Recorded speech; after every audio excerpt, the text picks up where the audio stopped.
안녕하세요. 어쩌다 파이어입니다. 지금 김치볶음밥을 만들고 있는데요. 제가 가장 좋아하고 가장 자주 만들어 먹는 음식입니다. 냉장고에 김치만 있으면 어떻게든 한 끼가 완성이 됩니다.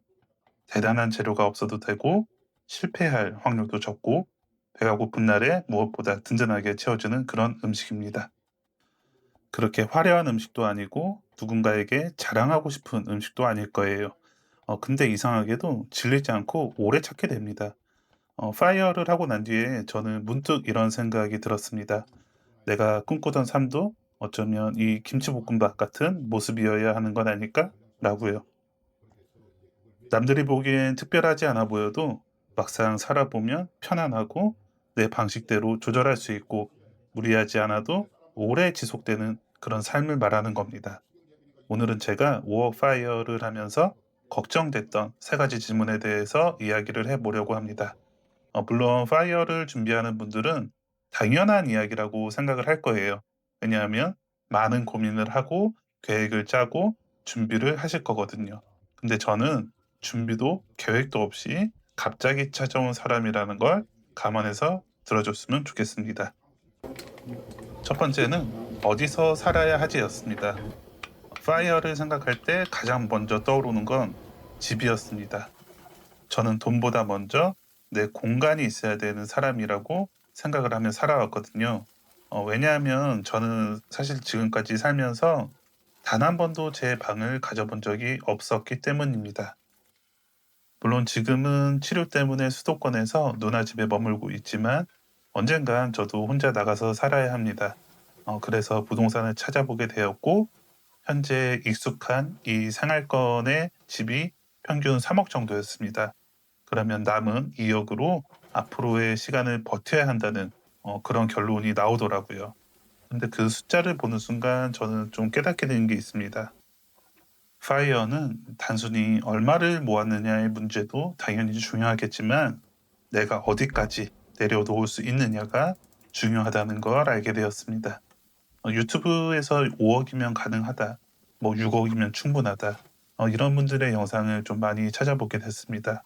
근데 그 숫자 앞에서는 거주지에 대한 이야기들이 많이 좀 빠져 있다는 걸 알게 되었습니다.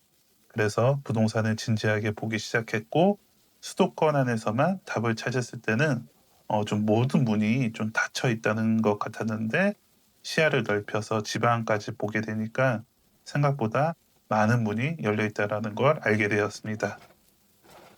물론 누군가에게는 지방으로 이사를 간다는 게 큰 희생일 수 있습니다. 가족 관계나 교육 환경, 인간관계 그런 것들이 다 현재 익숙한 생활권에 있으니깐요. 하지만 저처럼 혼자이고 이동이 가능한 사람에게는 그 선택 자체가 큰 자산이 되기도 하는 것 같습니다. 결국 파이어는 얼마를 가지고 시작하느냐보다 어디까지 내려놓을 수 있느냐의 문제일 수 있다는 걸 다시 한번 말씀드려 보고 싶습니다.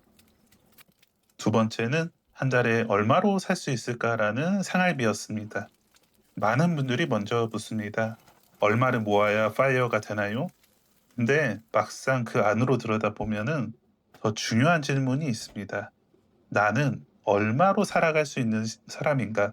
이 부분을 좀 생각을 해야 되는 것 같습니다.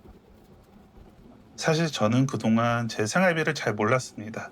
업장에서 일할 때는 식사가 대부분 해결이 됐고 직접 제 장사를 할 때는 하루 대부분을 매장에서 보냈기 때문이에요. 돈을 못 쓴 게 아니라 쓸 시간이 없었던 그런 삶을 저는 지금까지 살아왔습니다. 그러다 일을 멈추고 시간이 생기자 그때부터 저의 진짜 소비가 시작이 됐습니다. 돈을 벌지 않게 되니 그제야 돈을 쓰는 사람이 되었던 거죠. 그래서 처음에는 아주 단순하게 계산을 해서 잡았습니다. 하루 10만 원이면 넉넉하다고 생각을 했습니다. 그래서 한 달 300 이렇게 잡고 시작을 했습니다. 물론 처음에는 병원비 때문에 실제로 그 정도 필요했습니다. 하지만 시간이 지나면서 치료비가 줄고 삶도 단순해지면서 지금은 제 생활비가 월 평균 80만 원 정도, 부모님 용돈까지 포함하면은 150만 원 정도면 충분하게 느껴지고 있습니다. 여기서 제가 말씀드리고 싶은 거는 파이어를 준비하는 분들이라면 남들이 말하는 생활비가 아니라 실제 내가 살아갈 수 있는 그 금액을 한번 직접 확인해 보셨으면 좋겠습니다. 그게 결국 파이어의 기준이 될 거니깐요. 마지막은 앞으로 무엇을 하면서 살아야 하나였습니다. 사실 가장 어려운 건 이 질문이었어요. 처음에는 파이어를 하고 되게 좋았어요. 늦잠도 자고 늦게까지 영화도 보고 뭐 스포츠 경기를 보면서 그렇게 지냈습니다. 뭐 누군가에게는 꿈꾸던 그런 자유였을 겁니다. 그런데 이런 자유가 계속되자 조금씩 좀 다른 얼굴을 좀 보여주기 시작하더라고요. 뭐 굳이 나갈 이유도 없고 누군가와 정해진 약속도 없고 오늘 꼭 끝내야 하는 그런 일도 사실 없잖아요. 그래서 시간은 넘치지만은 이상하게 하루가 되게 비어 있다는 느낌을 많이 받았습니다. 저는 이때 좀 알게 된 게 제가 노동이 힘들었던 사람이 아니라 노동만 하면서 살아온 사람이라는 걸 알게 됐습니다. 하루의 기준도 일이었고 내가 쓸모 있는 사람이라는 그런 감각도 일에서 나왔습니다. 그런데 이 일이 사라지자 세상에서 제 자리가 함께 지어지는 그런 기분이 들었습니다. 파이어가 끝이라고 생각하는 분들은 오히려 이게 진짜 내 삶을 찾아가는 그런 시간이 되지 않을까라고 저는 생각을 합니다.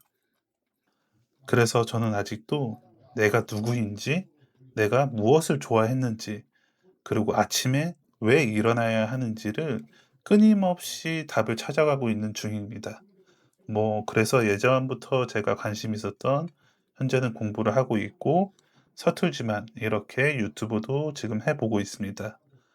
제가 가방끈이 좀 짧아서 이런 글솜씨도 없고 말투도 좀 되게 어수룩하다는 걸 제가 알고는 있거든요. 근데 제가 멈춰 있으면 무너질 것 같아서 조금이라도 앞으로 걸어가 보려고 이렇게 하는 것 같습니다. FIRE는 많은 분들이 숫자의 문제라고 생각을 합니다. 물론 그 숫자가 정말 중요하기도 하고 그게 채워지면은 완성이 되는 사람도 분명히 있을 거라고 저는 생각을 합니다. 하지만 직접 겪어보니 이 숫자가 끝이 아니라 어떤 방식으로 무엇을 하며 하루를 채워나갈지를 매일매일 그리는 그런 과정이 진짜 파이어의 삶이 아닐까라고 생각을 하게 되었습니다. 그래서 누군가의 파이어는 스테이크처럼 되게 화려하고 값비싸고 남들이 부러워하는 삶일 수 있겠지만 저의 파이어는 이 김치볶음밥에 가깝다라고 생각을 하게 된 겁니다. 대단하지 않아도 되고 비싸지 않아도 되고 오늘 먹어도 또 내일 먹어도 맛있게 먹을 수 있는 그런 삶, 뭐 질리지 않고 되게 오래 갈 수 있는 삶, 뭐 아직은 완성되지 않았지만 그렇게 저는 오늘도 이렇게 파이어를 살아가고 있습니다. 여러분들은 저보다 더 똑똑하고 대단한 분들이실 테니 꼭 계획을 잘 짜셔서 스테이크 같은 그런 파이어의 삶이 될 수 있도록 응원드리겠습니다. 오늘은 여기까지고 끝까지 시청해 주셔서 감사드립니다. 고맙습니다.